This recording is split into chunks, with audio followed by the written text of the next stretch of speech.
Muy bien, pues nada, gracias Héctor, muchas gracias por tu introducción y bueno, pues como decías, ¿no? Buenas a todos, buenos días para Latinoamérica, buenas tardes para España y resto de hispanohablantes que nos ven desde Europa y bienvenidos a este primer eTag Session Tech, ¿no? Como les decía Héctor Triana, mi nombre es Alba y soy Senior Product Marketing Manager aquí en Sysdig.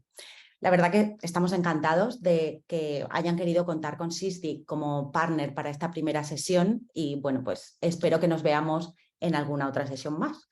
Porque cuando eTag nos planteó la posibilidad de realizar un webinar, estuvimos pensando en los temas que podrían ser más interesantes para sus clientes o para el mercado latinoamericano, ¿no? Y finalmente decidimos hacerlo pues, sobre seguridad en entornos Kubernetes, ¿no? Así que esta va a ser la temática principal de la charla, pero tocaremos algún que otro tema más, ¿vale? Podríamos haberla hecho sobre gestión de la postura, ¿no? Posture Management de la nube, o sobre monitorización de Kubernetes, o sobre crypto mining. Pero bueno, por ahora empezamos con seguridad en Kubernetes y si les interesan otros temas, pues quizá nos volvamos a ver en un futuro.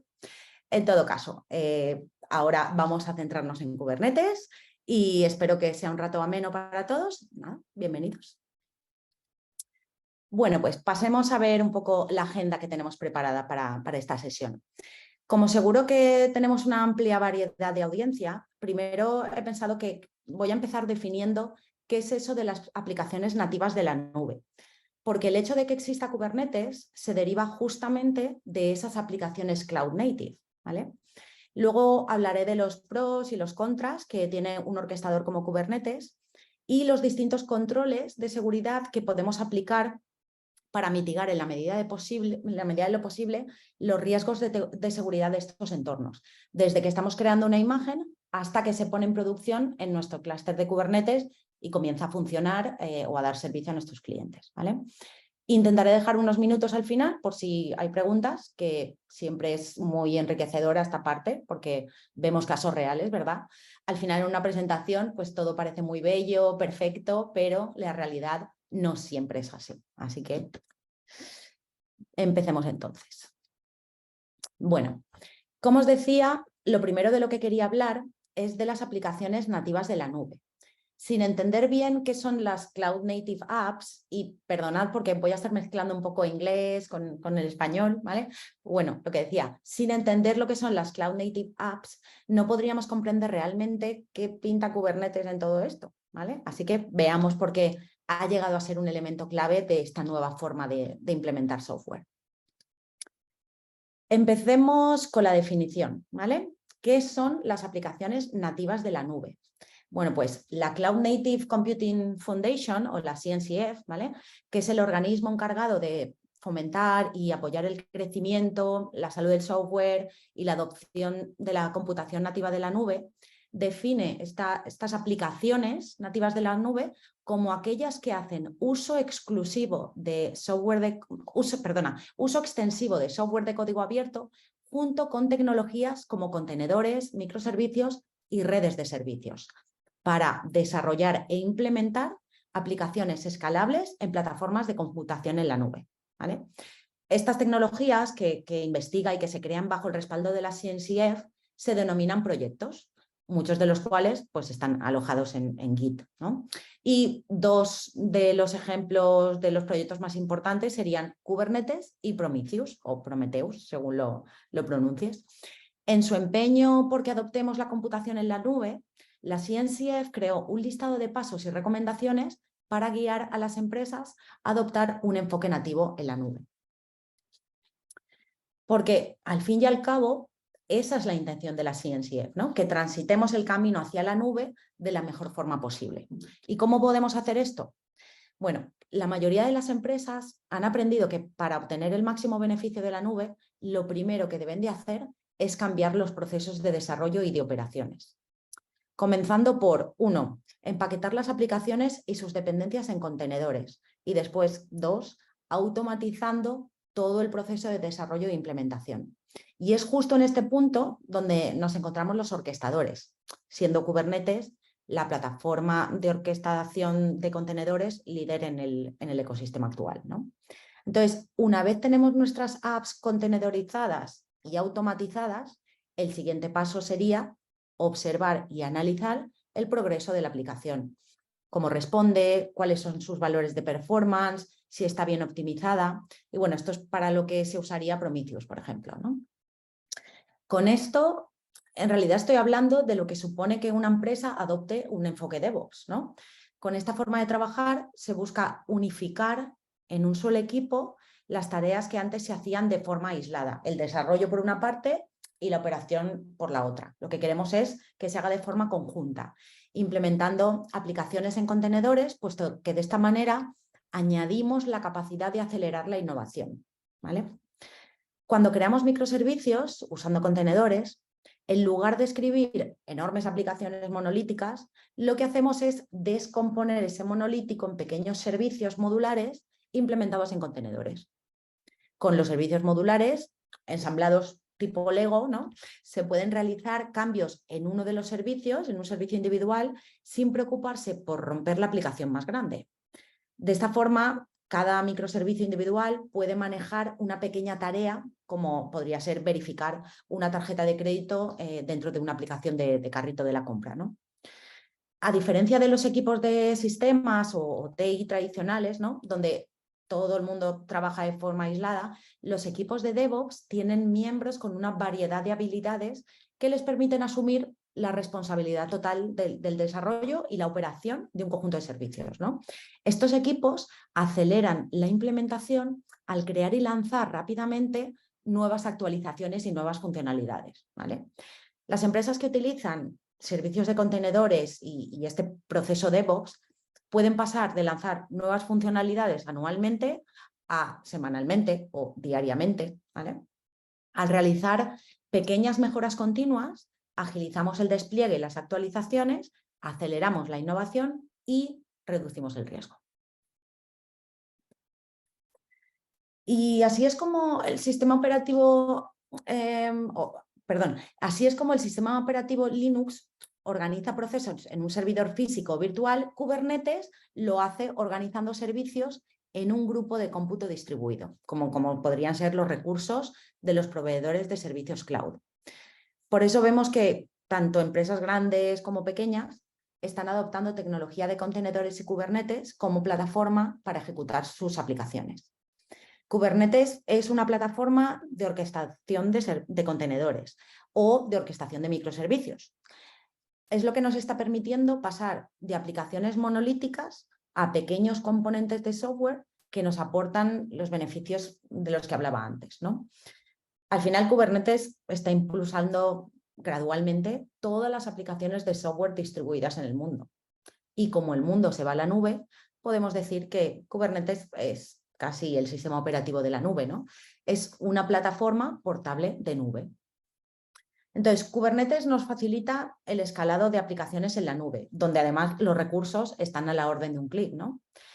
También es verdad que estamos haciendo aplicaciones cada vez más complejas conforme avanza nuestro conocimiento de las nuevas tecnologías, conforme madura nuestra adopción de la nube y conforme vamos añadiendo funcionalidades a los despliegues con lo que nos piden los clientes, que cada vez son más exigentes en sus demandas. Así que al final nos podemos encontrar con aplicaciones que pueden estar compuestas por decenas, cientos o a veces miles de servicios que dependen no solo unos de otros, sino también de muchos recursos de nube diferentes, ¿vale?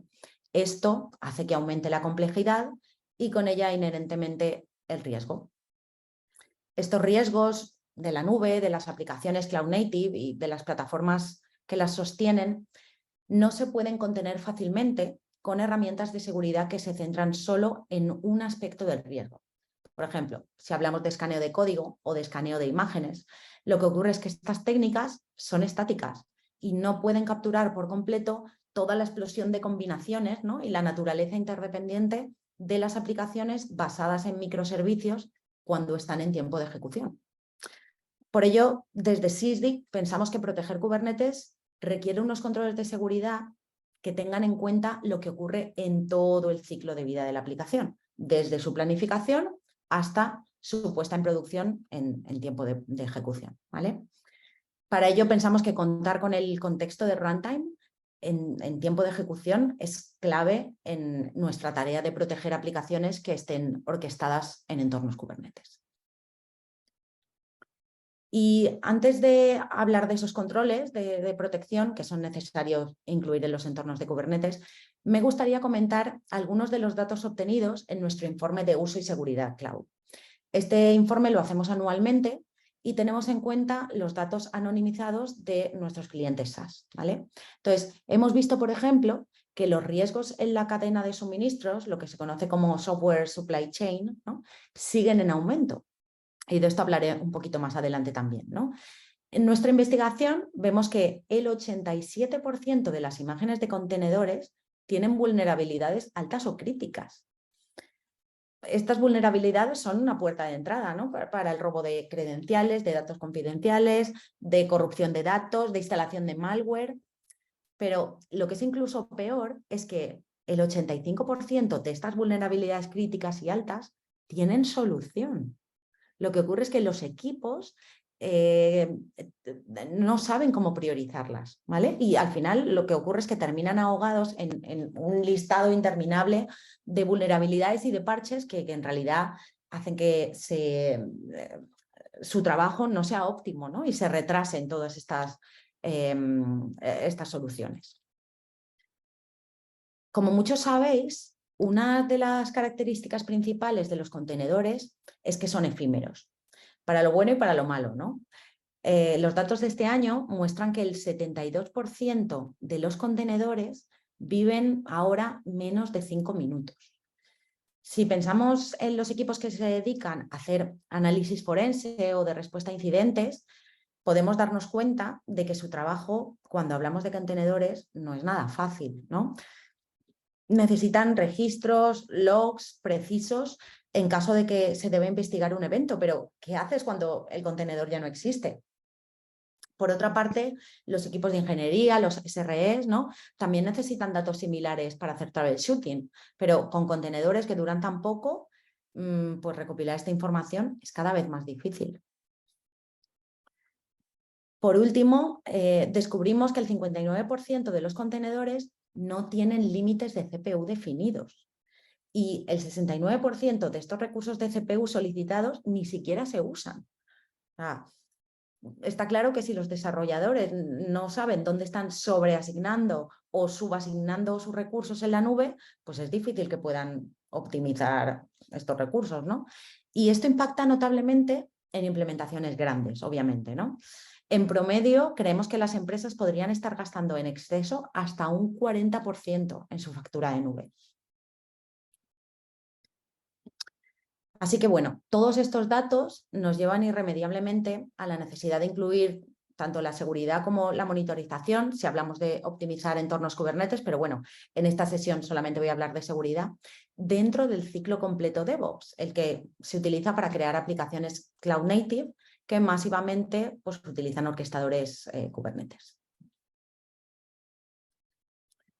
Igual que he empezado definiendo qué son las aplicaciones nativas de la nube, para luego entender bien el papel tan importante que juega un orquestador en este ciclo de vida, me gustaría volver a retomar, ¿no?, qué es esto de la metodología, el camino, la forma de trabajo DevOps.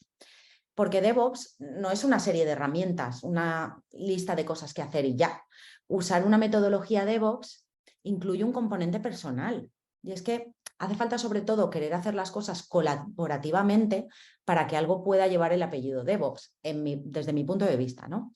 Hace falta comunicación y colaboración para que efectivamente el desarrollo y la puesta en producción, el source y el run, sean este signo infinito donde continuamente mejoramos. No sé qué pensáis, no sé si estáis de acuerdo conmigo en este punto. Os dejo esta pregunta a cada uno que piense. A ver, los que estáis en algún departamento DevOps, ¿pensáis que sí estáis utilizando la metodología DevOps? ¿O a veces empezamos a usar ese término, pero en realidad todo ha seguido igual, ¿no? A lo mejor se ha comprado una herramienta, han cambiado esto por aquí, pero en realidad pues, la forma de trabajar ha cambiado poco. Lo dejo ahí como reflexión. Entonces, hablábamos que no siempre es fácil, ¿no?, utilizar o pasar a usar la metodología DevOps, así más colaborativa y continua, Pero además la cosa se complica en la nube, porque en este migrar las aplicaciones a microservicios no solo tienen que colaborar los desarrolladores con operaciones, sino que seguridad también tiene que estar ahí desde el minuto cero.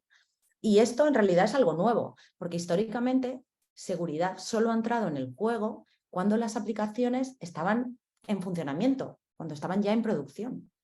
Pero la nube es una nueva bestia, ¿no? En la nube todo pasa más rápido, más a lo grande, y los problemas también pueden llegar a tener dimensiones pues, a escala nube, ¿no?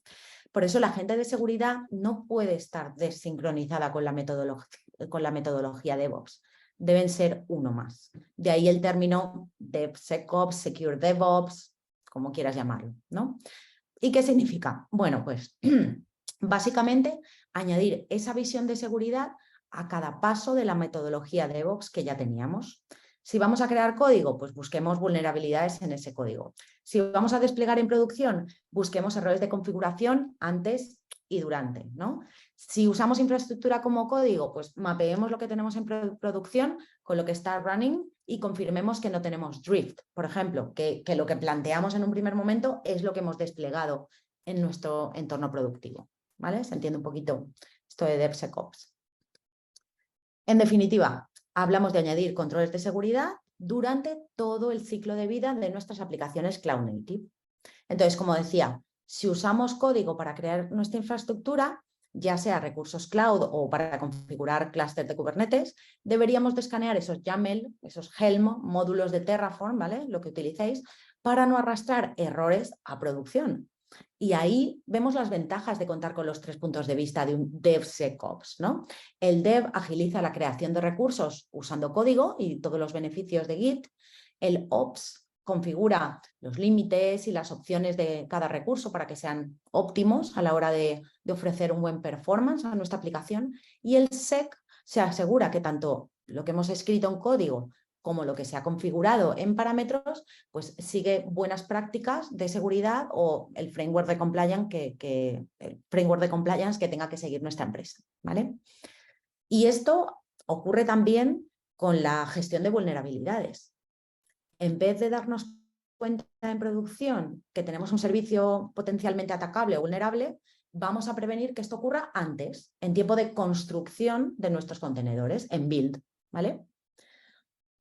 Es verdad que podemos tener clústeres de Kubernetes on-premise en un data center, ¿verdad? Pero ya todos nos estamos yendo a la nube y lo montamos en AWS, en Azure, en GCP. Igual usamos su versión gestionada de Kubernetes, EKS, AKS, GKS, lo que sea.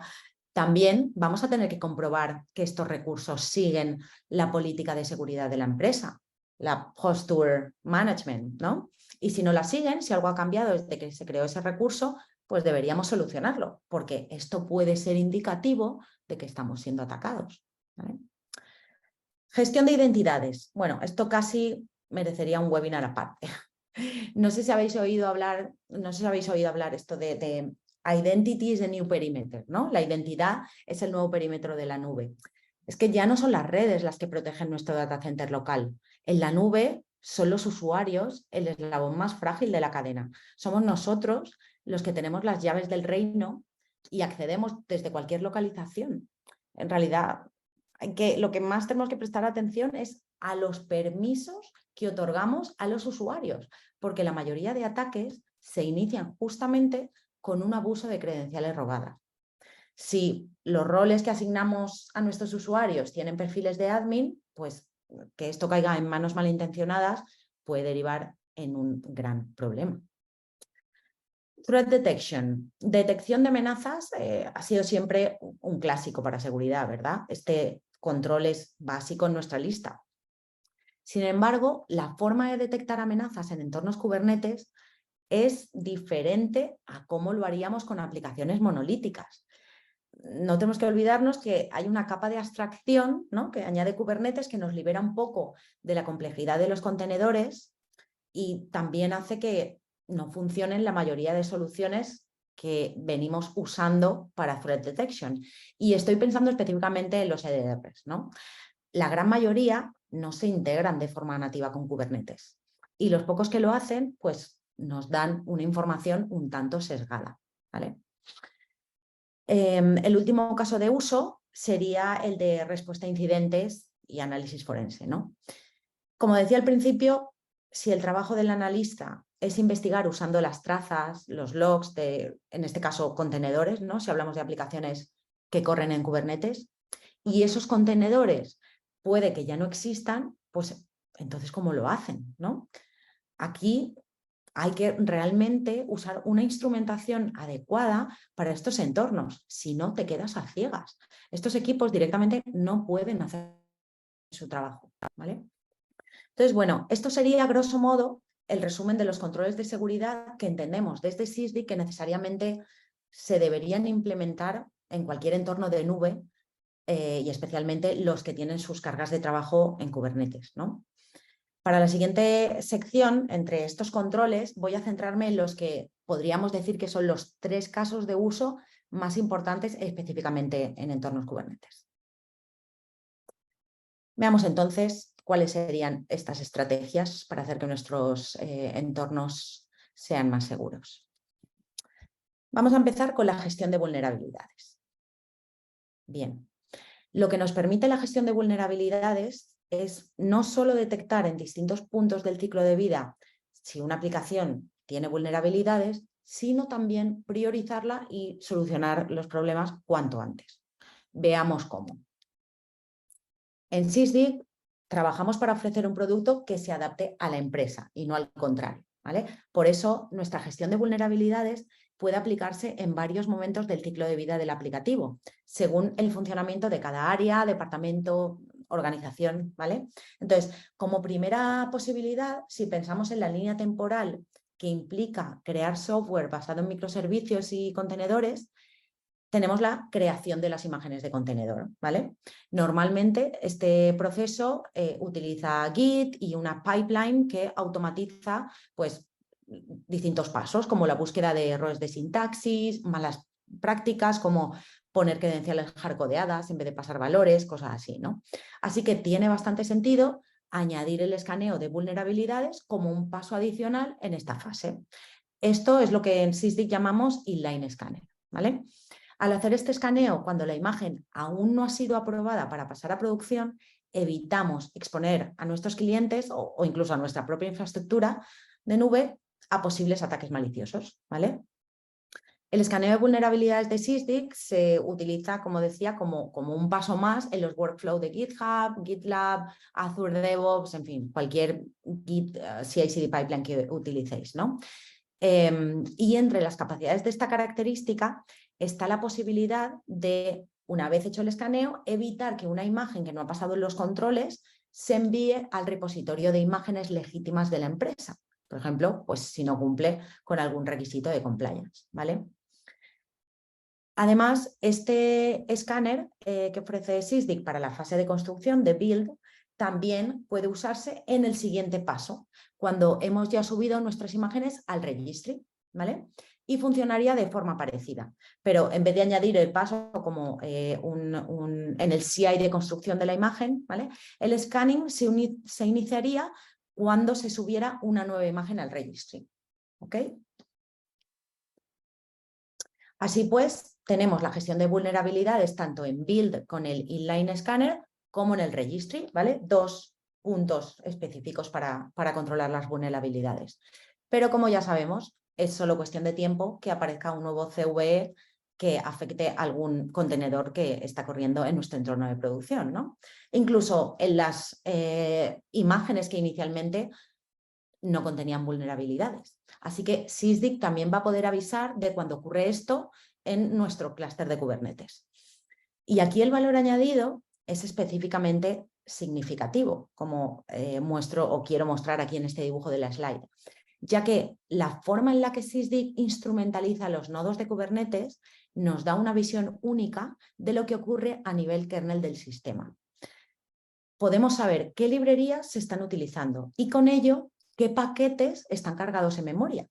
De esta manera filtramos todo el ruido, todos esos falsos positivos que genera un escaneo estático, donde no hay contexto. Y en realidad solo tienes, ¿no?, como una lista interminable de todas las vulnerabilidades que podrían potencialmente terminar en una amenaza para nuestras cargas de trabajo cuando estén en producción, ¿no?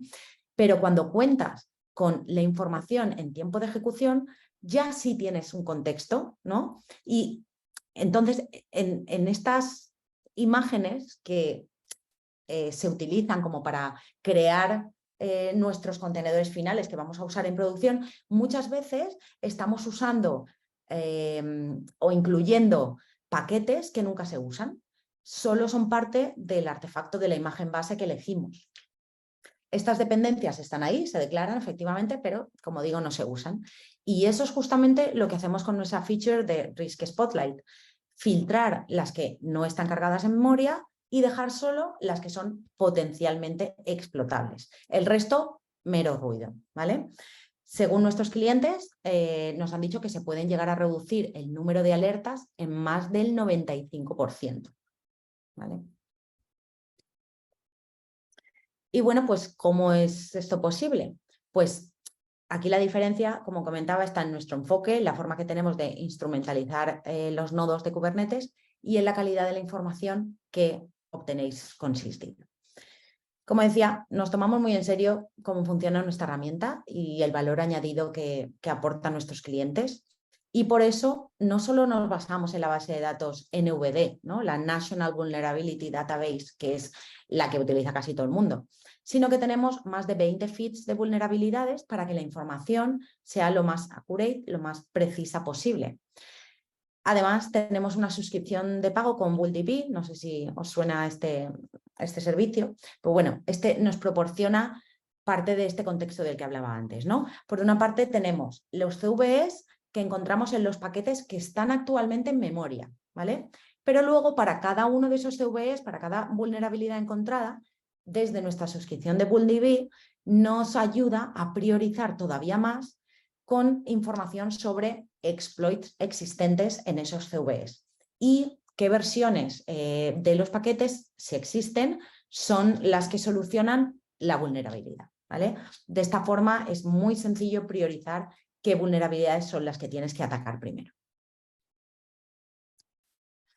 Y ahora que hemos hablado sobre la gestión de vulnerabilidades en el ciclo de vida de las aplicaciones, creo que es mucho más fácil entender cómo afecta la forma en la que desarrollamos aplicaciones modernas a esta gestión del riesgo de la cadena de suministro, al software supply chain, ¿vale? Los frameworks de algunos lenguajes, las librerías y otros artefactos de terceros están introduciendo vulnerabilidades en las aplicaciones y haciéndolo muchas veces de forma masiva. Los contenedores aumentan el número de copias de código vulnerable. Los pipelines aumentan la velocidad y la frecuencia con la que el nuevo código vulnerable entra en producción o cómo se reintroducen los antiguos, ¿no? Por tanto, yo creo que es bastante claro, ¿no?, y esto es lo que pensamos desde Sysdig, es necesario que la gestión de vulnerabilidades se realice en cada uno de los pasos del ciclo de vida del aplicativo, ¿vale? Bueno, pues después de este primer use case tan importante dentro de la seguridad de Kubernetes, me gustaría seguir con la detección de amenazas en tiempo real.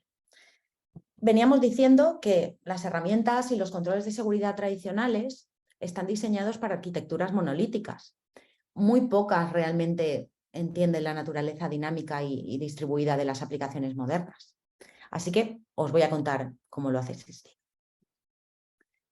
La detección de amenazas en tiempo real para Kubernetes en realidad es tan solo un subtipo de algo mucho más grande, ¿no?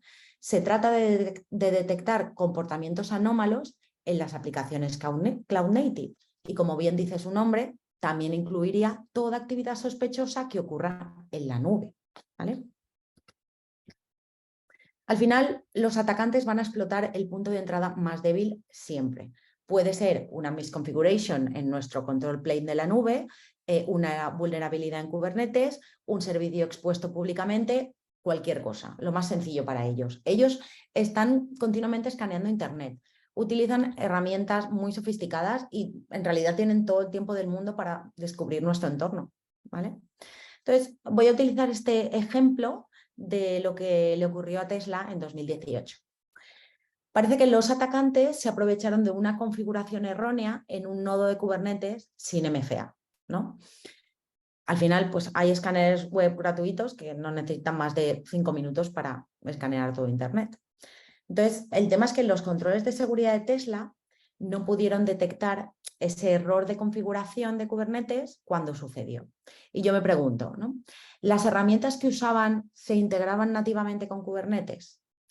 ¿Fallaron los controles preventivos o es que no tenían suficiente contexto para saber dónde estaba el error, en qué nodo, en qué clúster? Porque igual sí les saltó, pero luego hasta encontrar la aguja, ¿no?, en el pajar.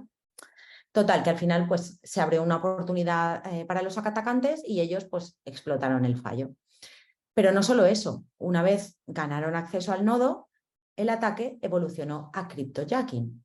De nuevo, las herramientas de seguridad que tenían fallaron en toda la cadena posterior de eventos, ya que no detectaron actividad maliciosa en la administración del clúster ni en las cargas de trabajo, en los contenedores, en los pods, ¿vale?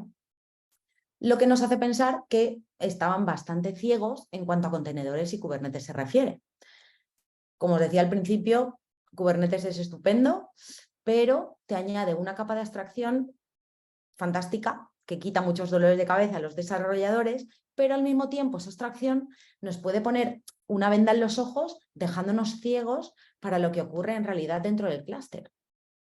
Y esto es lo que les ocurre a la mayoría de los EDRs e incluso algunas herramientas de seguridad de los proveedores de la nube. Tampoco son efectivas porque no proporcionan la visibilidad necesaria, ¿vale? ¿Sabéis cómo terminó la historia? Pues hasta que Tesla se dio cuenta de la brecha de seguridad y del ataque, ¿no?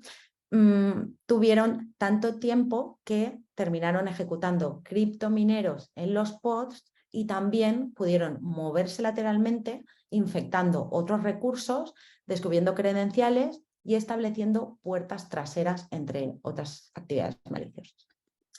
Así que, bueno, ahí lo dejo. En la nube todo ocurre muy rápido. El tiempo es esencial para detener los ataques. Y además las brechas de seguridad pueden ser muy costosas y el coste va en aumento conforme se incrementa el tiempo que tardamos en detectarlas, ¿no? Así que necesitamos minimizar ese tiempo al máximo y detectar y responder rápidamente a los ataques en la nube a la velocidad de la nube. Saber qué está sucediendo, en qué contenedor, en qué región exacta de la infraestructura de la nube estoy siendo atacado, qué es lo que lo está causando, ¿no? Por eso, veis, para Sysdig el contexto lo es todo.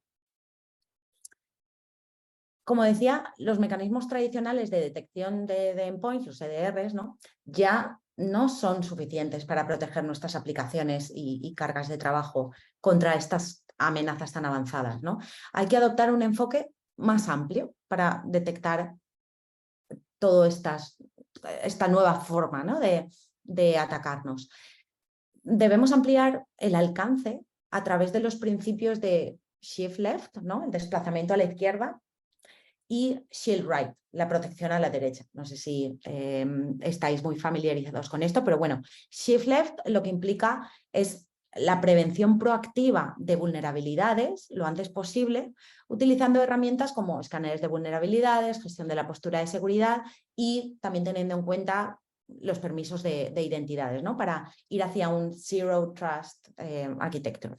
Y por otro lado, shield right, que se enfoca más en las capacidades de detección y respuesta en tiempo real. Entonces, si bien los EDRs pueden ofrecernos una visibilidad profunda durante el tiempo de ejecución, no son tan adecuados para detectar amenazas en tiempo real en pipelines de CI/CD o en los entornos de la nube, ¿vale? En Sysdig apostamos por ambos puntos de vista, permitiendo la detección de amenazas en tiempo real, no solo dentro del código base, sino también en todas las cargas del trabajo activas. Al aprovechar una arquitectura de complementos versátil, Sysdig permite a los desarrolladores y a las áreas de seguridad identificar y responder rápidamente estos comportamientos sospechosos, ¿no?, a medida que evoluciona la complejidad de sus sistemas. ¿De qué nos sirve tener un report de 10 páginas con mucho rojo si luego no hay quien correlacione los datos, ¿no?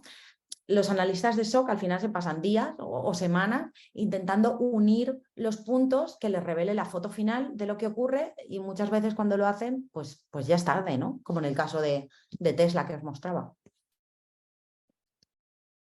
Y bueno, pues hablando del SOC, me gustaría terminar con el use case estrella en los SOCs, que sería respuesta a incidentes y análisis forense, ¿vale?